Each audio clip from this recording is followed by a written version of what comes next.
Welcome to All About Books Office. Today, we're diving into the ABC of money, a practical guide to mastering the essentials of personal finance and wealth building. If you want to understand money better and make smarter financial decisions, this book is a must-listen. The ABC of Money, written by Andrew Carnegie, was originally published in 1891.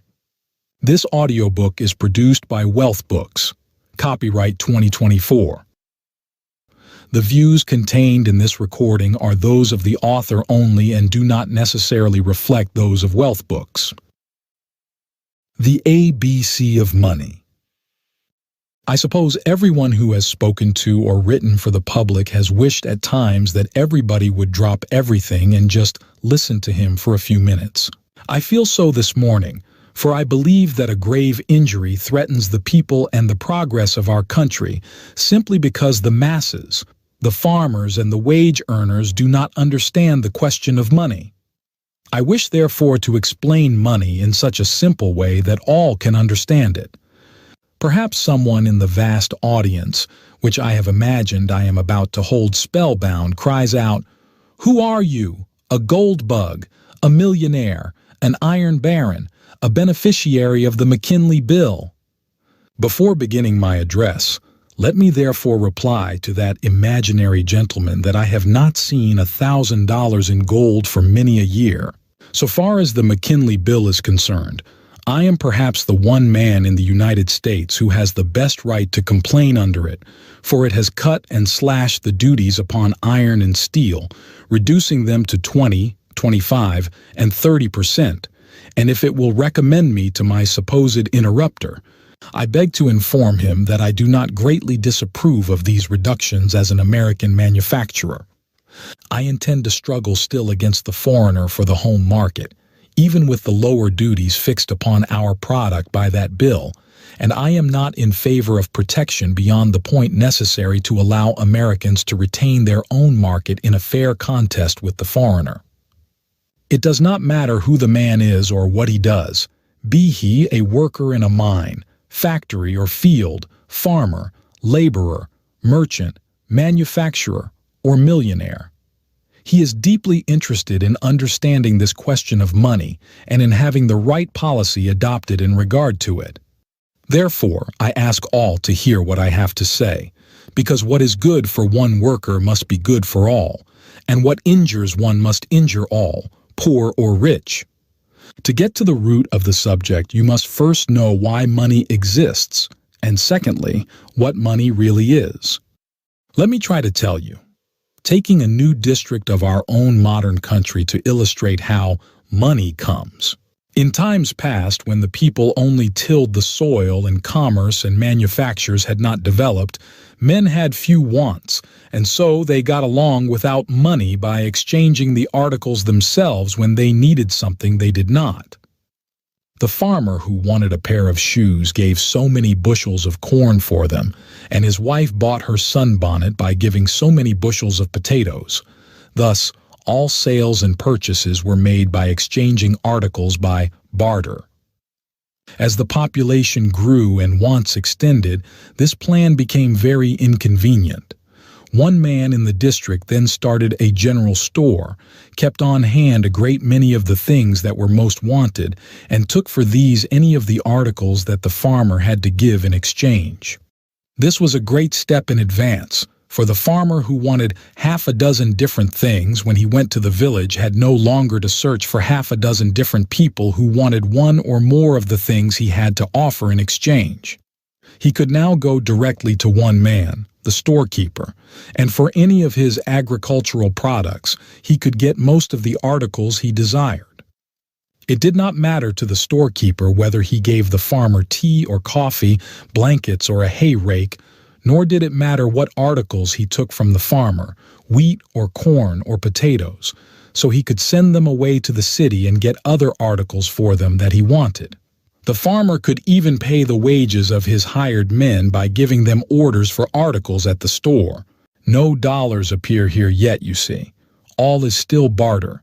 The exchange of articles very inconvenient and very costly because the agricultural articles given in exchange had to be hauled about and were always changing their value.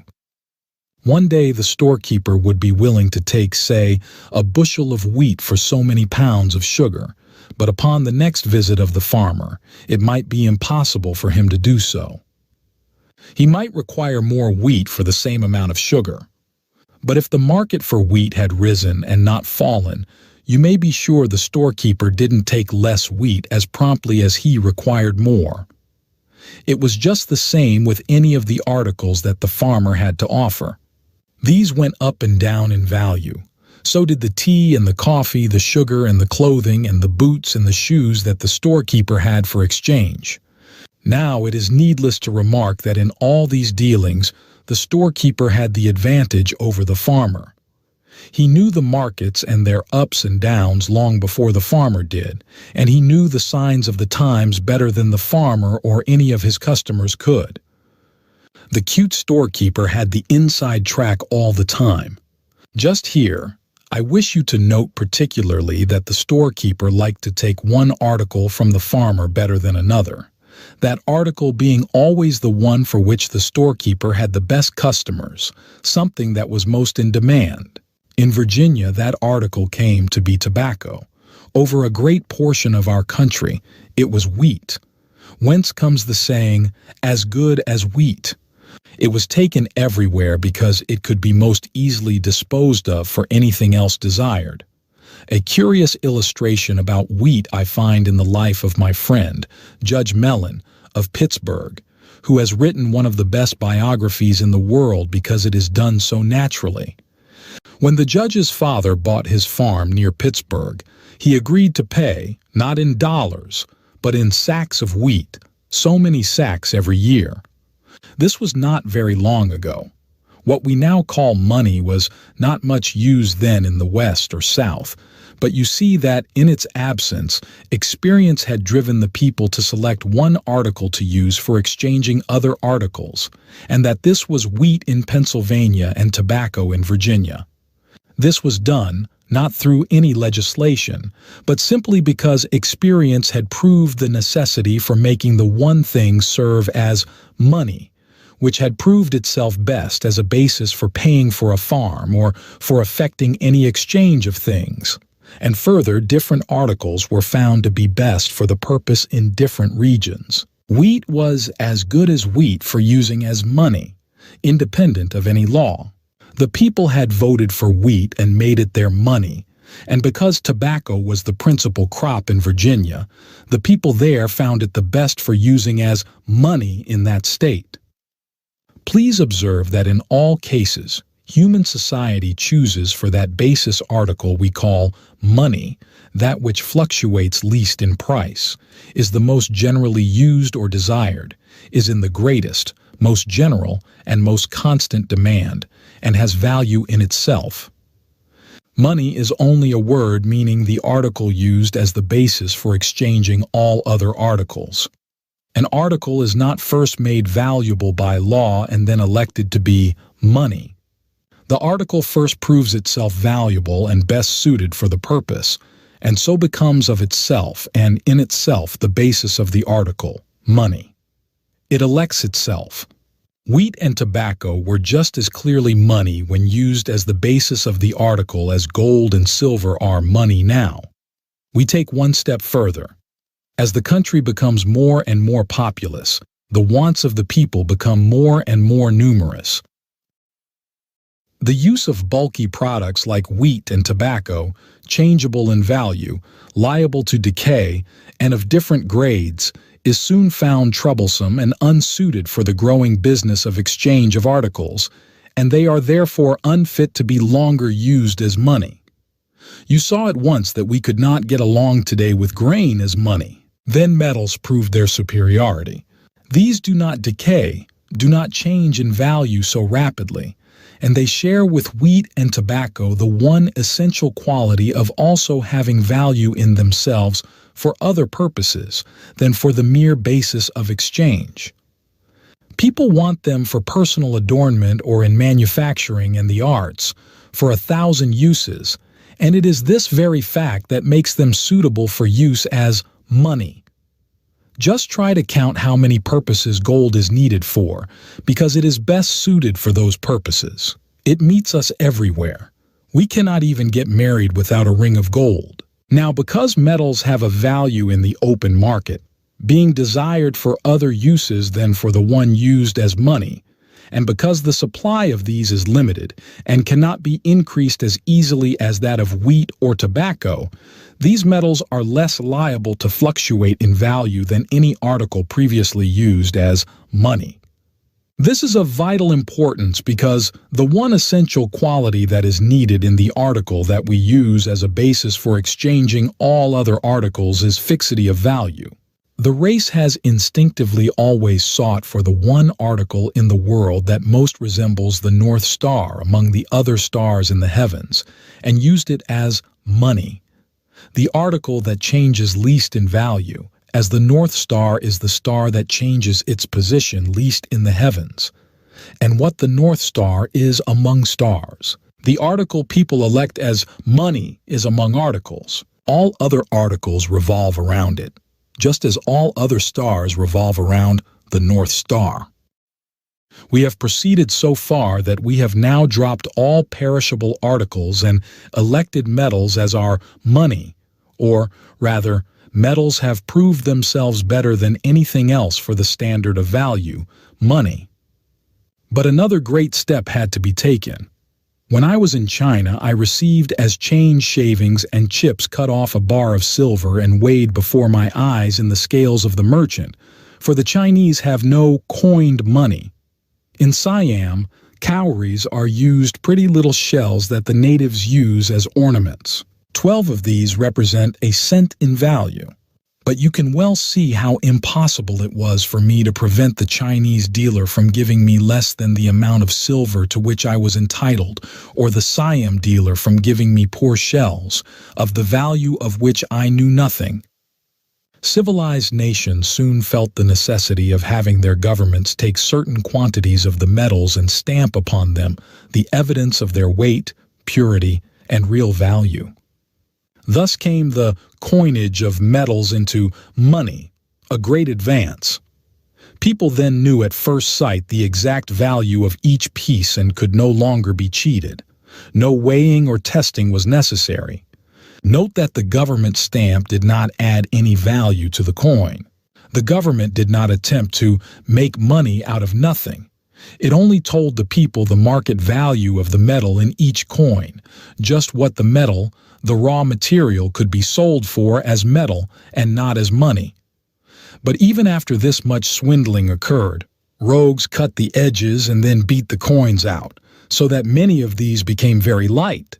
A clever Frenchman invented the milling of the edges of the coins, whereby this robbery was stopped, and civilized nations had at last the coinage that still remains with us, the most perfect ever known, because it is of high value in itself and changes the least. An ideally perfect article for use as money is one that never changes. This is essential for the protection of the workers, the farmers, mechanics, and all who labor. For nothing tends to make every exchange of articles a speculation so much as money, which changes in value. And in the game of speculation, the masses of people are always sure to be beaten by the few who deal in money and know most about it. Nothing places the farmer, the wage earner, and all those not closely connected with financial affairs at such a disadvantage in disposing of their labor or products as changeable money. All such are exactly in the position occupied by the farmer trading with the storekeeper as described above. You all know that fish will not rise to the fly in calm weather. It is when the wind blows and the surface is ruffled that the poor victim mistakes the lure for a genuine fly. So it is with the business affairs of the world.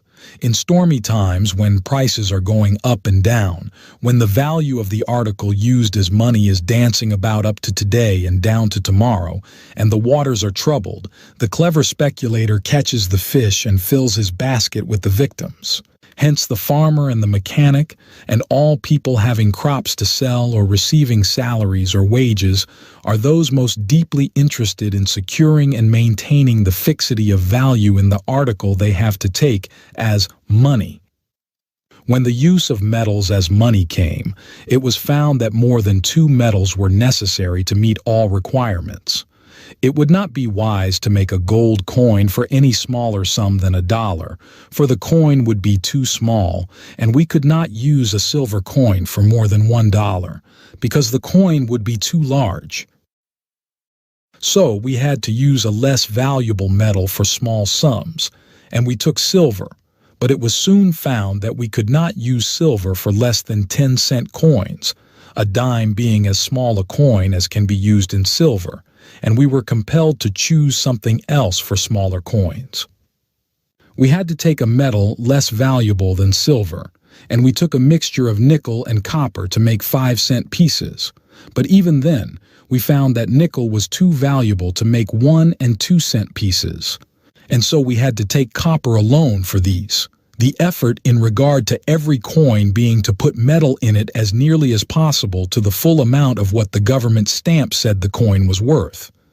Thus, for 1 cent in copper, we tried to put in a cent's worth of copper. In nickel, we tried to put in something like 5 cents worth of nickel and copper. But because copper and nickel change in value from day to day, even more than silver, it is impossible to get in each coin the exact amount of value.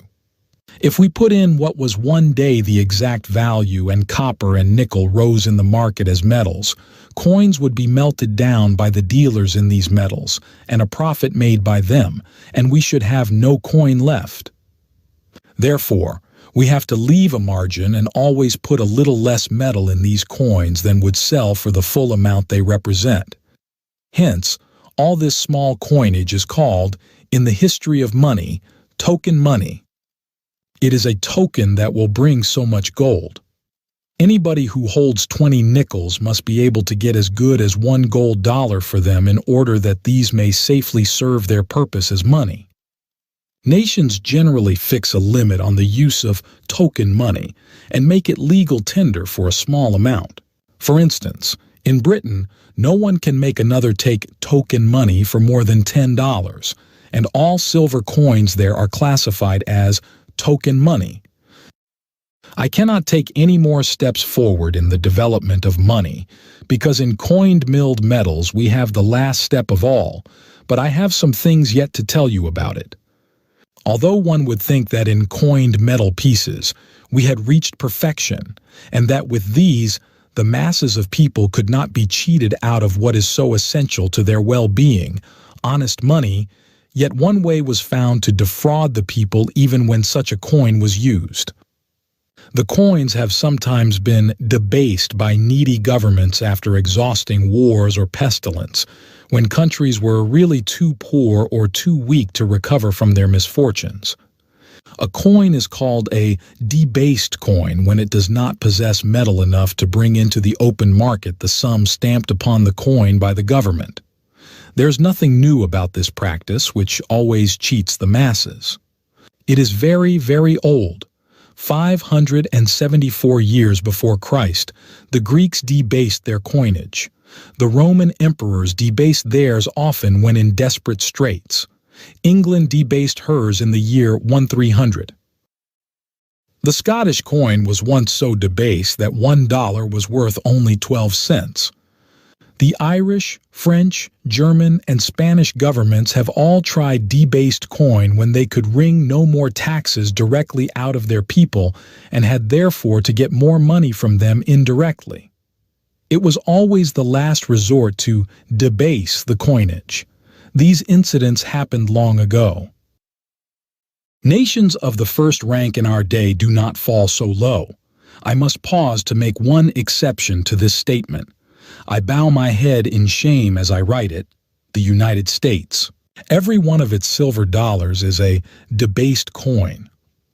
When a government issues a debased coin, it takes away all that experience that has proven to be sound in regard to money.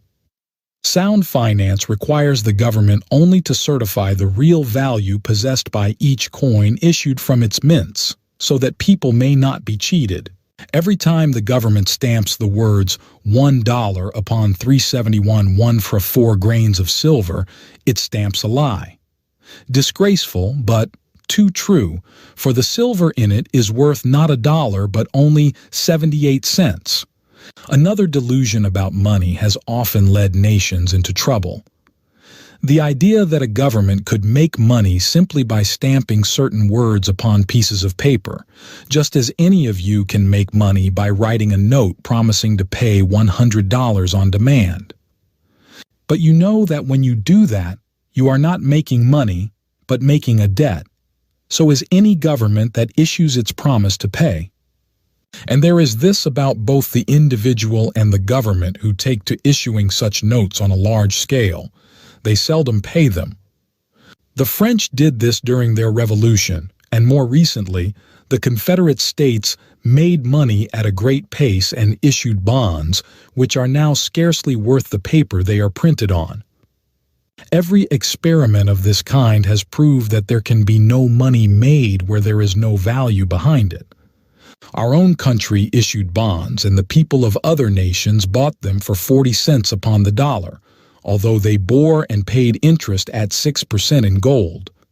So great was the fear that even the bonds of this country would not prove an exception to the usual fate of such securities issued during trying times.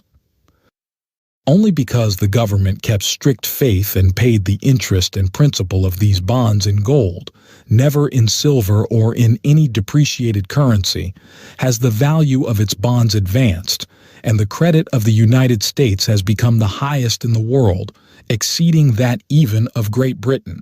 There has never been a better illustration of the truth that, in dealing with money, as in everything else, honesty is the best policy.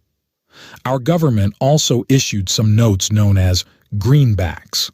But the wise men who did this took care to provide a fund of $100 million in gold to redeem them, so that any man having a greenback can march to the treasury and receive for it $1 in gold. But I am now to tell you another quality that this basis article of metal has proven itself to possess, which you will find very difficult to believe. The whole world has such confidence in its fixity of value that it has been built upon it, as upon a sure foundation, a tower of credit, so high and so vast that all the silver and gold in the United States and all the greenbacks and notes issued by the government only perform 8% of the exchanges of the country.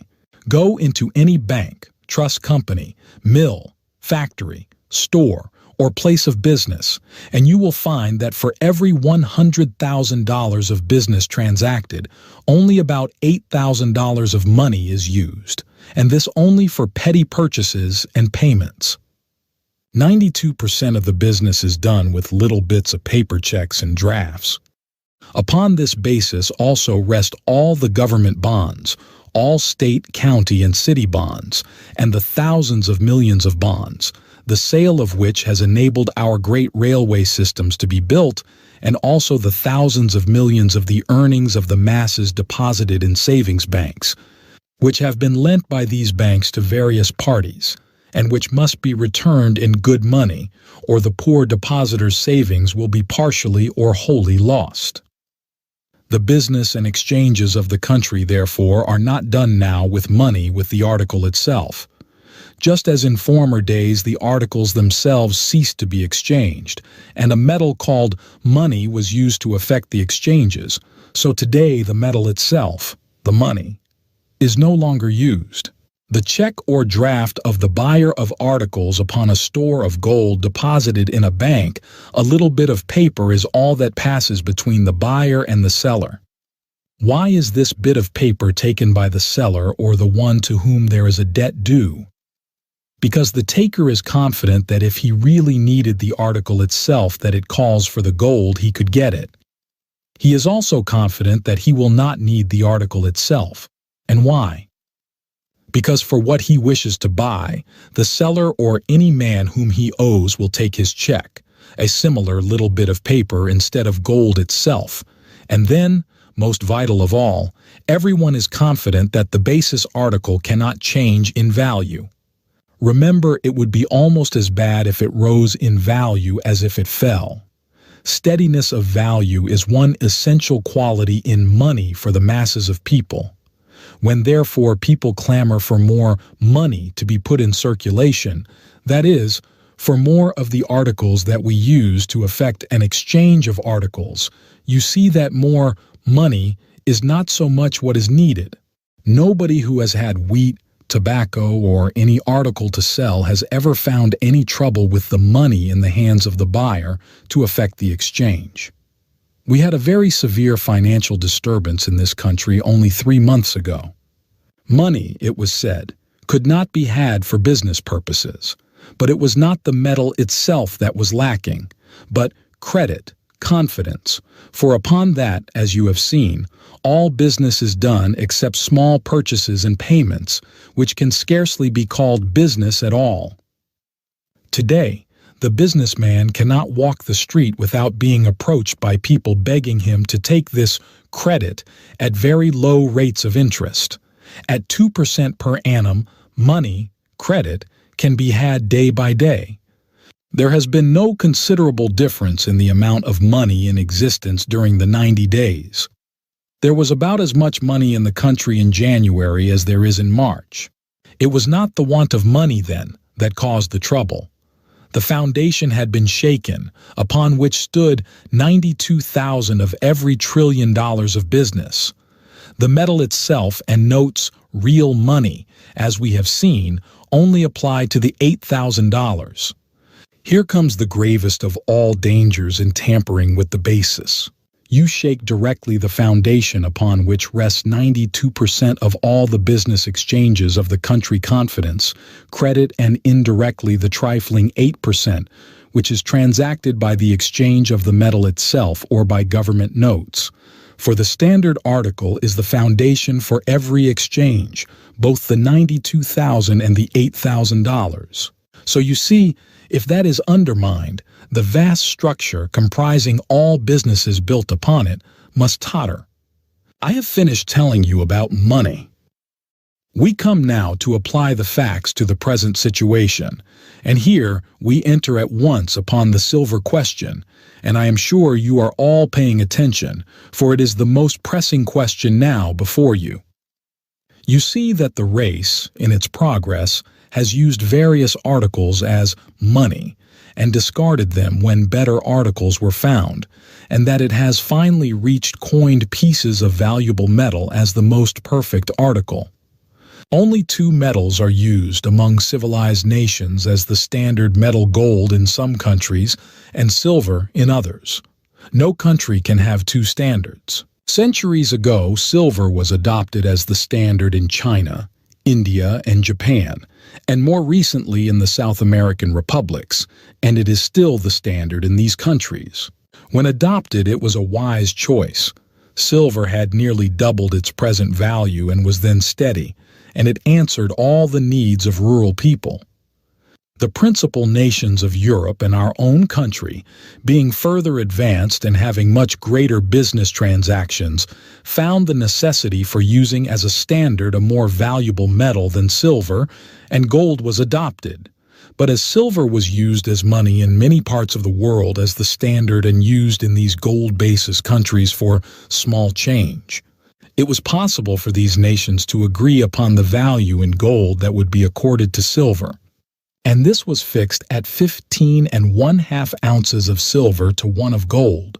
Please note that this was then, as nearly as possible, the market value of silver as a metal compared with gold as a metal. The nations did not attempt to give silver any fictitious value, but only its own inherent value. And more than this, each of these nations agreed, when the agreement came to an end, to redeem all the silver coins it had issued in gold at the fixed value. Everything went well under this arrangement for a long time. The more advanced nations were on a gold basis, the less advanced nations on a silver basis, and both were equally well served. What, then, has raised this silver question, which everybody is discussing? Just this fact: while the supply and therefore the value of gold remained about the same, great deposits of silver were discovered, wonderful improvements made in mining machinery, and still more wonderful in the machinery for refining silver ore, and as more and more silver were produced at less cost, its value naturally fell more and more. 1 ounce of it, worth $1.33 in 1872, is now worth only $1.04. It has fallen as low as 93 cents. It has danced up and down. It has lost its fixity of value. To all countries upon a silver basis, there has come confusion and disaster in consequence. The question in India with its 285 million people is most serious, and you see how our South American republics are troubled by this fall in the value of their basis article, by which all other articles are measured. Even the European nations, which are on a gold basis, are troubled by this silver question, for under the agreement to rate 15.5 ounces of silver as worth an ounce of gold, some of these nations have had enormous amounts of silver thrust upon them. Most of them saw what was coming many years ago and ceased to increase their silver. Some disposed of a great deal of what they had and placed themselves strictly on a gold basis, but there are still in European countries $1,100 million of silver legal tender coins, not counting the amount of token silver money used for small changes. It is not safe to say that less than 25 ounces of it would be found equal to 1 ounce of gold if put on the market, instead of the 15.5-ounce basis upon which these countries have obtained it. All European countries have been, and are still, trying hard to escape from silver. In 1878, those comprising the Latin Union, which fixed the price of silver, France, Belgium, Italy, Switzerland, and Greece, finally closed their mints to legal tender silver. Norway, Sweden, and Denmark in 1873 and 1875 ran out from under the silver avalanche and now stand firmly on a gold basis. Holland also, in 1875, took its stand practically on gold. Austria-Hungary has not coined silver since 1879, except a small amount of Levant silver thalers for a special trade purpose. Even half-civilized Russia took the alarm and ran as fast as she could out of the silver danger, for in 1876 she shut her mints to the further coinage of the dangerous metal, except for such a small amount as China wished to take promptly from her. So you see that all those countries that have tried silver and found out the evils that it produces and its dangers have been, and are now, using every means to rid themselves of it. For 13 years, it has been cast out of their mints, and during this long period, no full legal tender silver coins have been issued in Europe. Only our republic among nations is boldly plunging deeper and deeper into the dangers of silver coinage. When we have had the experience of older nations as to its operations, we may and, I think, surely will wish, like them, to retrace our steps when it is too late. So you see, there is trouble wherever there is silver. What to do with their silver, which has fallen so low in value, is a serious problem in all these countries. It hangs like a dark cloud over their future. So much has fallen in all parts of the world and disturbed everything that several conferences have been called by the nations in recent years, to which the United States has sent delegates. The object of these was to see whether the chief commercial nations could not agree again upon a new gold value for silver. But the conclusion has always been that it was too dangerous to attempt to fix a new value for silver until it could be more clearly seen what the future was to show about its supply and value, for perhaps it might fall so low that 25 or 30 ounces of it would not be worth more than an ounce of gold. No one can tell. As our country has already gone so far into the danger of having $482 million in depreciated silver, we had to confer with our neighbors in misfortune and appear as creditors, have to appear at meetings held to try to support the bad business of a failing debtor. Perhaps you are asking yourselves why, when I spoke of all the European countries in relation to silver, I did not state the amount of silver held in reserve by our principal rival, Great Britain. Listen for a moment, and then ponder over the reply. Not $1. France has no less than $650 million in silver in her bank, but every dollar of Britain's reserves is on one steady, exchangeable basis gold. The wise old bird, the dear motherland, sits upon her perch, whistling away out of all danger from this silver trouble. She has made London the financial center of the world. If anything is bought or sold in foreign lands, a draft upon London is demanded because everyone knows that, come what may, it will be paid in the best article, which cannot fall in value gold. There is no draft in Paris, Vienna, or New York for wise men. Why? Because the nations represented by these cities have become involved in great possible losses from their huge piles of silver, they may attempt, through legislation, to make drafts payable in that metal, which fluctuates so much in value. I wish the people of the United States would watch Britain carefully. She is keeping her own counsel.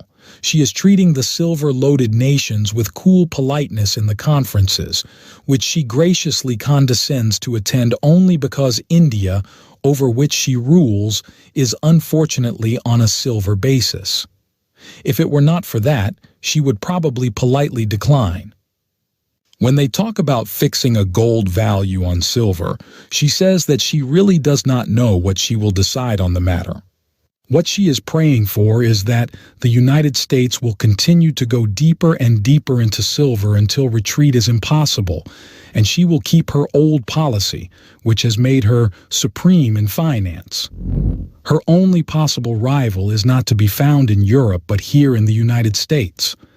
What a grand thing for Britain if our country could be brought down to a silver basis, forced to relinquish the one standard that can alone give a nation front rank in the financial world. Silver for the Republic, gold for the monarchy. This is what Great Britain is hoping may come to pass, and what every American should resolve never shall. Governments may pass whatever laws they please about silver. The world does not heed them. Every business transaction between nations continues to be based on gold exclusively, nothing but gold, and will continue to be so. Britain knows this and acts accordingly. I think I hear you ask indignantly, how came our country to have 312 million silver dollars in its vaults, like France, instead of having its reserves in sure gold, like our rival Britain? That is a question every farmer and every toiler should ask and demand an answer from his representative in Congress. The reason is easily given. Here is the history. Silver, as we have seen, had fallen in value and was likely to fall still more. European nations were loaded down with many hundreds of millions of dollars and all anxious to get rid of it. Owners of silver and of silver mines were alarmed. What was to be done to prop up the falling metal? Evidently, the government was the only power that could undertake the task, and towards that end, all the influence and resources of the silver power were bent with eminent success, for the masses of the people were represented as being in favor of silver. If true, they were going with the speculators against their own interests in the most direct way possible. The first act, which aimed to give silver by legislation a value, was passed in 1878. It required our government to buy at least 2 million ounces of silver every month, while all other governments had stopped coining it because it had become dangerously erratic in value. The silvermen insisted that these purchases would raise its value, but were they right? No, it did not advance in price. What was to be done then? Said these silver-tongued speculators. The trouble is, the government has not gone far enough. Only increase the amount. Let the government buy 4.5 million ounces per month of our silver instead of 2 million per month, and this will take all that the country's mines yield and more too, and so silver must advance in value.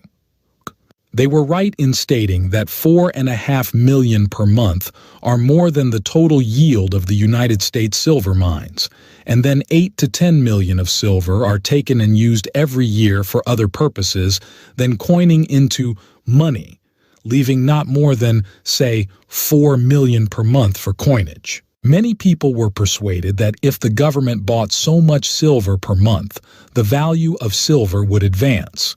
The price did advance because many of these mistaken people bought it based on speculation before the bill passed. Silver rose from 96 to 121, almost to its old rate in gold. But what has been the result since the passage of the new bill? The answer is found in the quotation for silver today. It is back from 121 to 97, and here we are again. So, instead of being free from the silver trouble, as Britain is and we should have been, these men have succeeded in unloading upon the government already $390 million of their silver, and we are getting almost as badly off as France. But with this one difference: France and other nations prudently stopped adding to their burdens of silver 13 years ago, while our government is adding to its store 4.5 million ounces every month, costing a little more than that amount of dollars.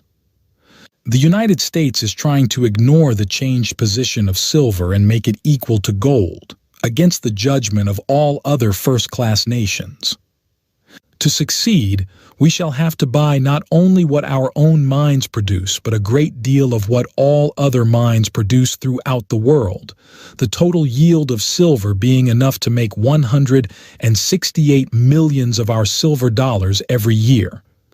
And then we must, in addition, be prepared to buy the $1,100 million worth with which European governments are now loaded down and which they are anxious to sell. So far from the government's purchases of silver having raised its value, the government could not today sell the $313 million worth in its vaults without losing some millions upon the price it has paid the silver owners for it. You will scarcely believe that the accounts of the Treasury state that the government has made, so far, $67 million in profit from its silver purchases.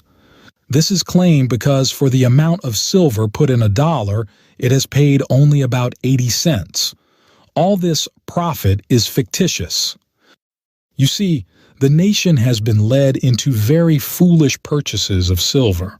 4.5 million of your earnings are taken through taxes every month, not for the constitutional purposes of the government, but in an effort to bolster a metal by paying prices for it far higher than it otherwise would command. Your government is being used as a tool to enrich the owners of silver and silver mines. This is indeed bad, but hardly worth mentioning compared with the danger of panic and disaster it brings with it through the probable banishment of the steady gold basis and the introduction of the unsteady silver basis. The Republic had the disgrace of slavery and abolished it. Until this year, it was disgraced in the eyes of the world because it had no law that secured to others than its own citizens the right to their tertiary productions. That disgrace has passed away also, but there has come upon it the disgrace of debased coinage. The Great Republic issues dishonest coins, and it is the only nation in the world that does so, except Mexico, which still coins a little silver.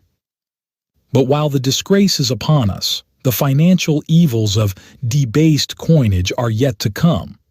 For although the government issues debased coin, it agrees to receive it as worth $1 in payment of duties and taxes and makes it legal tender, and so it passes from hand to hand for the present as worth dollars. In this way, the government has been able so far to prevent its depreciation. Nobody knows how long it can continue issuing 4.5 million more of these notes or coins every month and keeping them equal to gold. But one thing is clear: ultimately, the load must become too heavy, and unless silver rises in value, enough is put into the dollars to represent their value in gold, or the purchase of silver by the government is stopped. We must sooner or later fall from the gold standard to the condition of the Argentine and other South American republics. This is how these silver dollars will act, which do not have enough metal to sell for dollars, when the world begins to lose confidence in the ability of the government to issue them to pay gold for them when asked. Suppose a number of you had decided to carry a huge log from the woods, and you all got under it and, bending your necks, took its weight upon your shoulders. Some doubted whether you really could stagger on under the load, and suppose 2 or 3 of you, after casting timid glances at each other, concluded you had better get from under. What would be the result? The lack of confidence would probably result in killing those who were foolish enough to remain. It is just so with this delicate question of the measure of values. A few speculators, or gold bugs, will resolve that, come what may, they will make themselves safe and get from under. Even in the minds of the most reckless, there will be some doubt whether the United States alone can take the load of the world upon its shoulders and carry it, when all the other nations together are afraid to try it, and when no nation in the history of the world has ever succeeded in giving permanent value as a standard for money to a metal that does not in itself possess that value. Mark this. Our government has only succeeded so far in doing this with its silver dollars because it has issued only a limited quantity and has been able to redeem them in gold, just as you could take a piece of paper and write on it, "This is good for $1 and I promise to pay it." That would be your fiat money.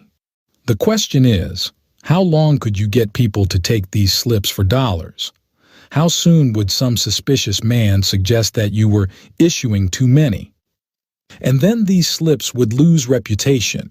People would begin to doubt whether you could really pay all the dollars promised if called upon, and from that moment on, you could issue no more.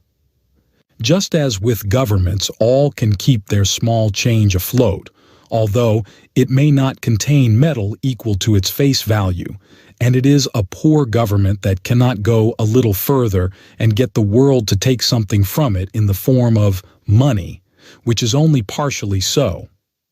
But then, remember, any government will soon exhaust its credit if it continues to issue as money anything but what has intrinsic value as metal all the world over.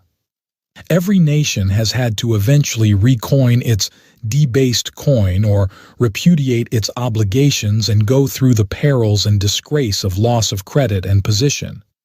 In many instances, the debased coin was never redeemed, the poor people who held it being compelled to stand the loss. There is, however, one valuable feature of the present silver law that, if not changed, may stop the issue of many more debased silver dollars. It requires that 2 million of the 4.5 million ounces of silver purchased each month be coined into money for 1 year. After that, only such amounts are to be coined as are found necessary to redeem the silver notes issued. As people prefer the notes to silver, little or no coinage of silver dollars will be necessary, and only silver notes will be issued.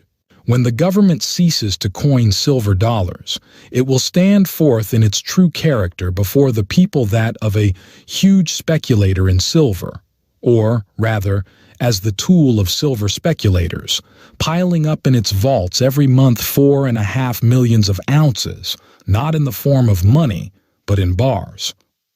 Surely this cannot fail to awaken the people to the true state of affairs and cause them to demand that the reckless speculation cease. It is in every respect much less dangerous, however, to keep the silver purchased in bullion than to coin it in debased dollars, because it renders it easier at some future day to begin the coinage of honest silver dollars, that is, coins containing the amount of silver metal that commands $1 as metal. Instead of 371 grains of silver, 450 or 460, or more or less, should be used. This is just about the amount the government gets for each dollar. No possible act of legislation that I know of would produce such lasting benefit to the masses of people in this country. But beyond material benefit, something much higher is involved: the honor of the Republic. The stamp of its government should certify only that which is true. I do not suppose that there are many men in the United States, except owners of silver, who would vote that silver should take the place of gold as the standard of value. If the people understood that the question was whether the one metal or the other silver or gold should be elected as the standard, the vote would be almost unanimous for gold. Its superiority is so manifest. Yet such is surely the issue, although the advocates of silver disclaim any intention to disturb the gold standard, saying they only desire to elevate silver and give it the position that gold has as money. But you might as well try to have two horses come in first in a race, or to have two best of anything. You might as well argue for two national flags in one country. Just as surely as the citizen has to elect the banner under which he stands or falls, so surely must he elect gold or silver for his financial standard. The standard article cannot be made to share its throne with anything else, any more than the stars and stripes can be made to share its sovereignty with any other flag in its own country. For there is this law about money: the worst drives the best from the field. The reason for this is very clear. Suppose you get in exchange a $5 gold piece and $5 in silver, and there is some doubt whether an act of Congress will really prove effective in keeping silver equal to gold in value forever. 99 people out of 100 may think that the law will give this permanent value to silver, which the article itself does not possess, but one man in 100 may have doubts about the subject. I think the more a man knows about money, the more doubts he will have.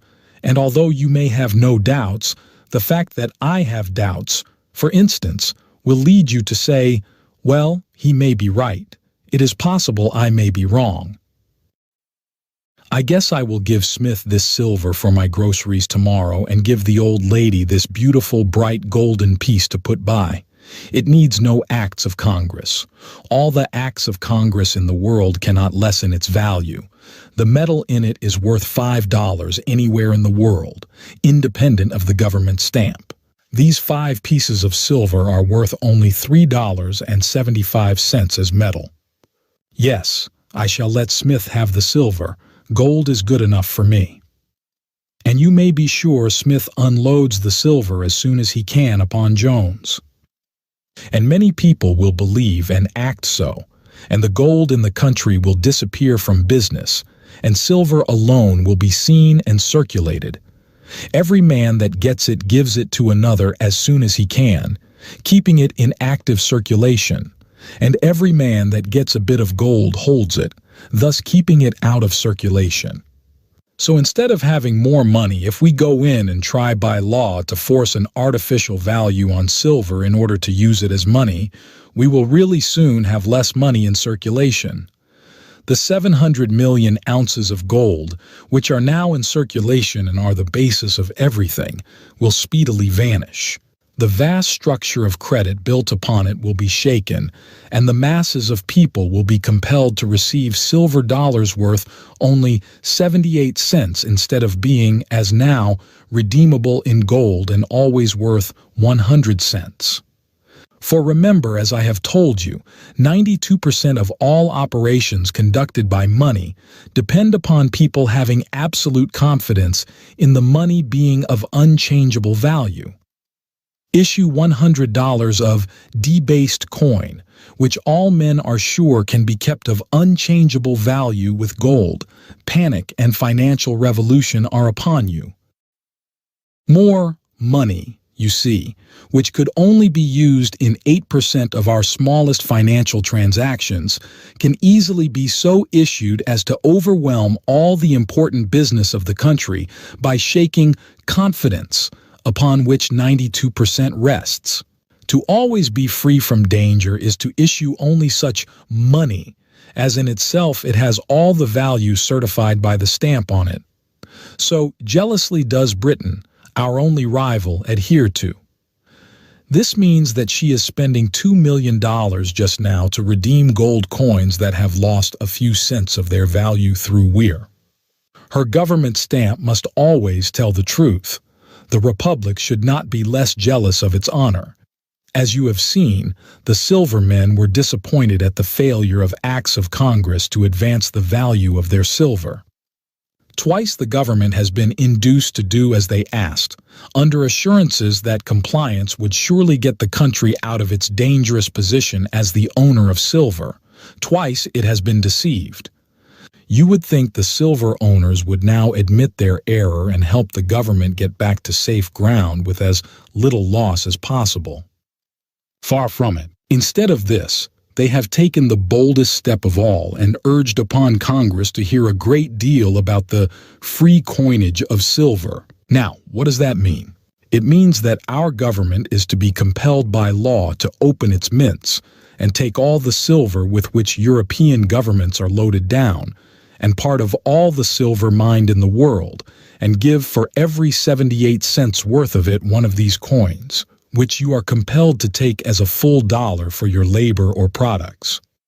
It means that the European merchant will send silver over here, get it coined at our mints or get a silver dollar note for it, and then buy a full dollar's worth of your wheat or com or anything he wants, for the silver he could get only 78 cents for in Europe or anywhere else in the world.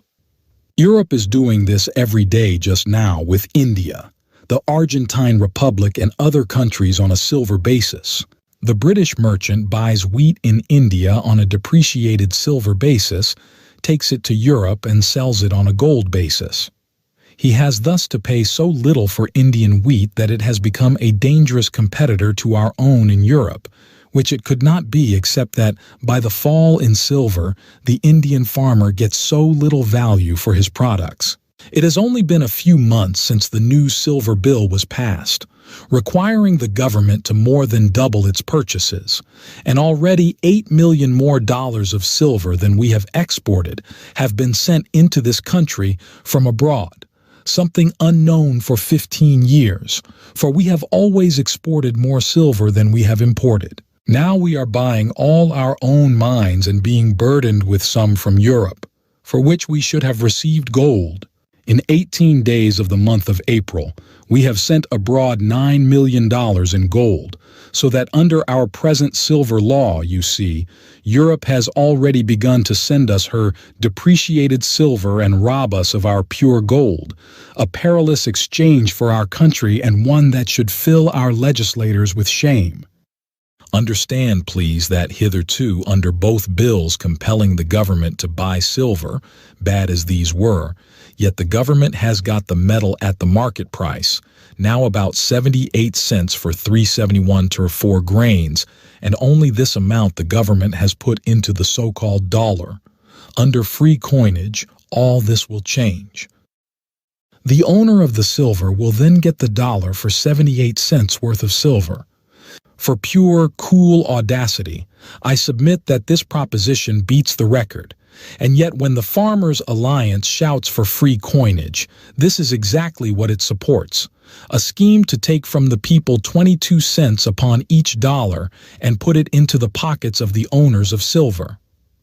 Surely you will all agree that if 78 cents worth of silver is to be made into a dollar by the government, then the government, and not the silver owner, should get the extra 22 cents profit on each coin if it succeeds. The government needs it all, for as I told you before, the silver bought by the government only at market value could not be sold today without a loss of millions. If the free coinage of silver becomes law, our farmers will find themselves just in the position of the Indian farmer, and yet we are told that they are in favor of silver. If this is true, there can be only one reason for it. They do not understand their own interests. No class of our people is so deeply interested in the maintenance of the gold standard and the total sweeping away of silver purchases and debased coinage as the farmer. Too many of his products are sold in countries that are on the gold standard. If the American farmer agrees to take silver in lieu of gold, he will enable the Liverpool merchant to buy on a lower silver basis, at present 78 cents for the dollar, while for all the articles coming from abroad that the farmer buys, he will have to pay on a gold basis. He will thus have to sell cheaply and buy expensively. This is just what is troubling India and the South American republics. prices for this season's crops promise to be higher than for years. Open our mints to the free coinage of silver and thus offer every man in the world who has silver to sell a $1 coin stamped by the government and taken by it for all dues, for which he gives only 371.12 grains of silver, worth 78 cents. And every silver mine in the world will be worked day and night, and every pound of silver obtained hurried to our shores. The nations of Europe, with 1,100 million depreciated silvers already on hand, will promptly unload it upon us. They will demand gold from us for all that we buy from them, and thus rob us of our gold while we take their silver. With free coinage in sight, we shall fall from the gold to the silver basis before the bill is passed. The last words of the late lamented Secretary Wyndham will prove true. Probably before the swiftest ocean greyhound could land its silver cargo in New York, the last gold dollar within reach would be safely hidden in private boxes and in the vaults of safe deposit companies, to be brought out only by a high premium for exportation. It is a dangerous sea upon which we have embarked. You should ask yourselves why you should endanger the gold basis for silver. Does anyone assert that the silver basis would be better for you or for the country? Impossible. No one dares go as far as this. All that the wildest advocate of change ventures to say is that he believes that silver could be made as good as gold. Everybody knows that nothing could be made better. Let us ask why anyone but the owner of silver should wish for silver to be made artificially or anything else than intrinsically. What benefit does it to anyone, except the owner of silver, that the metal silver should not remain where natural causes place it, like the metals copper and nickel? Why should it be credited with anything but its own merits? There was no prejudice in the mind of anyone against it. It has had a fair race with gold. The field is always open for it, or for any metal, to prove itself better suited for the basis of value. If silver became more valuable in the market and steadier in value than gold, it would supplant gold. Why not give the position to the metal that wins in fair competition? Gold needs no bolstering by legislation. It speaks for itself. Every gold coin is worth just what it professes to be worth in any part of the world. There is no doubt about it. There is no possible loss, and equally important, there is no possible speculation. Its value cannot be raised and cannot be depressed. The speculator, having no chance to gamble upon its ups and downs, does not favor it, but this is the very reason you should favor that which gives you absolute security of value all the time. Your interests and the interests of the speculator are not the same. Upon your losses, he makes his gains. One reason why silver should be purchased and coined is that the country does not have money, and that free coinage of silver will give it more. But if we need more money, the only metal that is wise to buy is gold. Why issue your notes for silver, which is falling in value and involves unknown dangers, when for these same notes you can get the solid, pure article itself, real money and gold, which cannot possibly entail a loss to the country? But is it true that the country does not have enough money? That is, you remember, the coined article used for exchanging other articles. If so, it is a new discovery. We have not suffered for want of coined money in times past, and yet there is for each man, woman, and child $5 more money in circulation than there ever was. We have more circulating medium, that is, money, per head than any country in Europe, with one exception, France, where the people do not use checks and drafts as much as other similar countries, a fact that makes it necessary to have many times more coined money than we require. Still, there is little objection to having just as much coined money as is desired, provided it is not debased but honest money, and the only way to be sure of that is to buy gold and coin it into money, not silver, whose future value is so doubtful and whose purchases have so far been a losing speculation. Ask the advocate for more money why gold is not the best metal for the government to buy and coin into money for the people, and see what he has to say. Gold is as much an American product as silver. Our mines furnish more than $2 million of it every month. He could have no objection except that this would not tend to keep up the price of his own product, silver. He could not deny that it would provide safer money for the people. There is another plea urged on behalf of silver. Many public men tell us that silver coinage is in the air, that people want it because they think that it will make money cheap, and that silver being less valuable than gold, the debts of people could be more easily paid. But let me call your attention to one point just here. The savings and property of the people could only be reduced in value if the gold standard fell. As long as all government notes are kept equal to gold, no matter what amount of silver the government buys or coins, the slightest change is not possible. Only after the financial crisis had come, the gold standard had gone down in the wreck, and every dollar of gold was withdrawn and held for high premiums, could any change occur to favor one class or another. If any man is vaguely imagining that he is to save or make in some way by the government becoming involved in trouble with its debased silver coin and silver purchases, let him remember that, in order that this vain expectation can be realized, there must first come to his government a loss of ability to make good its determination to keep its silver dollar equal to gold, when gold would at once vanish and command a premium. A wise Secretary of the Treasury has truly foretold the result. This sudden retirement of $600 million of gold with the accounting panic would cause contraction and commercial disaster unparalleled in human experience, and our country would at once step down to the silver basis, when there would no longer be any inducement for coinage, and silver dollars would sink to their bullion value. The man who tries to bring about this disaster in the hope of profiting from it is his twin brother, who would wreck the express train for the chance of sharing its contents, or would drive the ship of state on the rocks for the chance of securing a part of the wrecked cargo. He is a wrecker and a speculator. His interests are opposed to the interests of the toiling masses.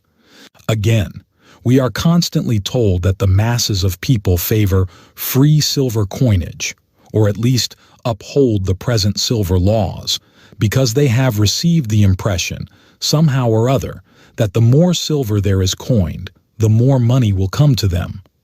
Let us look into that. When the government buys silver bullion, it gives its own notes or silver dollars for it. Who gets these? The owners of the silver bullion. How can these be taken from their pockets and put into the pockets of the people? From what we know of the silver men, we cannot expect them to present many of their dollars to anybody. It will only be when they buy the labor or the products of the people that they will give these dollars at the value of 100 cents, which has cost them only 78. Will they give more of these 78 cents than they would have to give 100 cents for the same labor or products? No, not until or unless the effort of the government to give an artificial value to silver broke down and our money lost value, when a dollar might not be worth half a dollar in purchasing power. Calculated upon gold value, they would always give less value than before. How, then, can the working people or the farmers benefit? It is the owners of the silver who will give the government 78 cents worth of bullion and get $1 for it who will make the profit. Surely, this is clear. Up to this time, the dollar that the farmer or working man receives is still worth $1 because the government has been able, by trying hard, to keep it worth it. But when free coinage of silver comes, the silver dollar must fall to its real value of 78 cents, and the farmer and working man will be defrauded, so that the interests of the farmer, mechanic, laborer, and all who receive wages are that the money they get should be of the highest value and not cheap gold and not silver. Up to this time, we have held fast to gold as the standard. Everything in the United States is based on gold today. All silver notes or coins are kept equal to gold. Has that been a wise or an unwise policy? Would it now be best to let the gold standard go to which the advanced nations cling, and especially Britain, and adopt the silver standard of our South American neighbors? With the solid rock of gold as our basis, we have built up the wealthiest country in the world and the greatest agricultural, manufacturing, mining, and commercial country ever known. We have prospered beyond any nation the sim ever shone upon. In no country are the wages of labor so high or the masses of the people so well off. Shall we discard the gold basis or even endanger it? This is the question before the people of the United States today. The New York Evening Post is a free trade organ, but it has recently said that it would rather be the party to pass 10 McKinley bills than one silver bill, such as was urged, and I, a Republican and a believer in the wisdom of protection, tell you that I would rather give up the McKinley bill and pass the Mills bill. If for the exchange I could have the present silver bill repealed and silver treated like other metals. In the next presidential campaign, if I have to vote for a man in favor of silver and protection, or for a man in favor of the gold standard and free trade, I shall vote and work for the latter, because my judgment tells me that even the tariff is not half as important for the good of the country as the maintenance of the highest standard for the money of the people.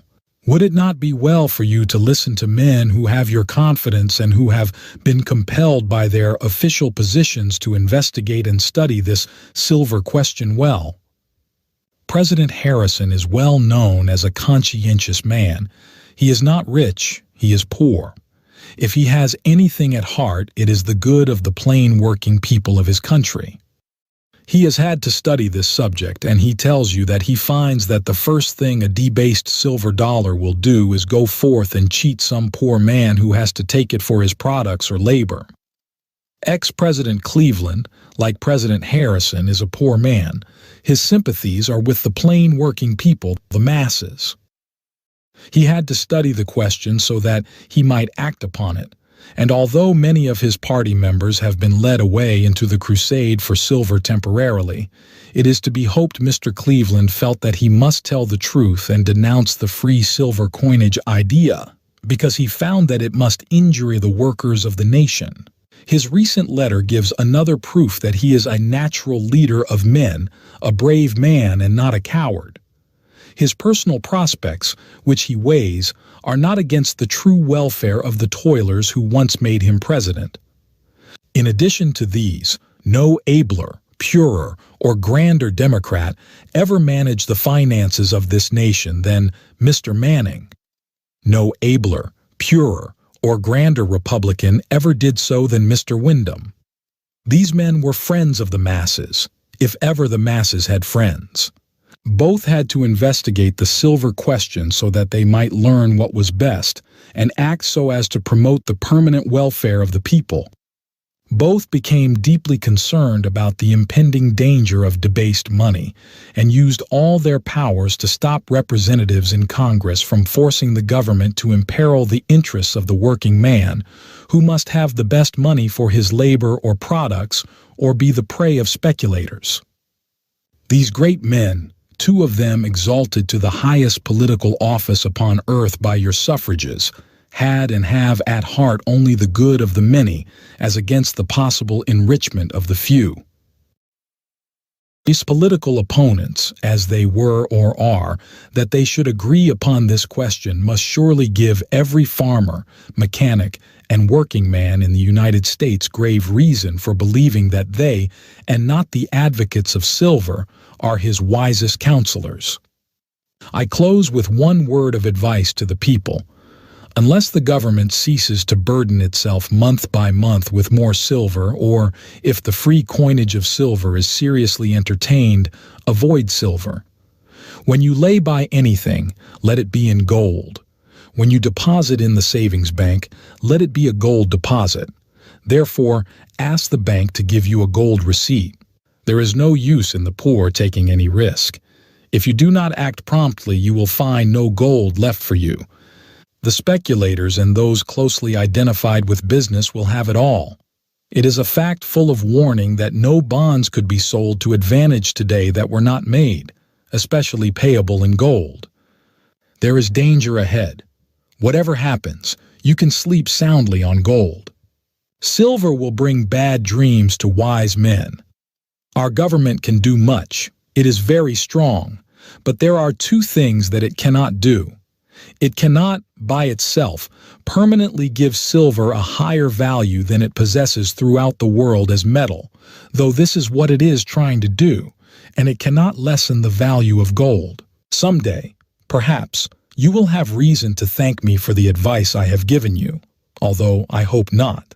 Do not think, however, that I despair of the Republican ever. Even if dragged into the difficulties inseparable from silver and matters become as bad with us as they are today in the Argentine Republic, where one gold dollar is worth 2.5 currency dollars, there is no occasion to fear the final result. The good sense of the people will restore the gold basis after a time, and the Republic will march on to the front rank among nations, but the silver experiment will cost much. And it is better that the direct loss falls as much as possible upon the few of the wealthy class than upon the masses of people. At best, the latter must suffer. Most moneyed men know better than others how to protect themselves. All this loss, I am sure, the people would prevent if they could only be made to understand the question, for their interests, far more than those of the rich, lie with honest money, and their wishes have only to be expressed to their representatives to prevent the threatened crisis. Silver, owing to changes in value, has become the tool of the speculator.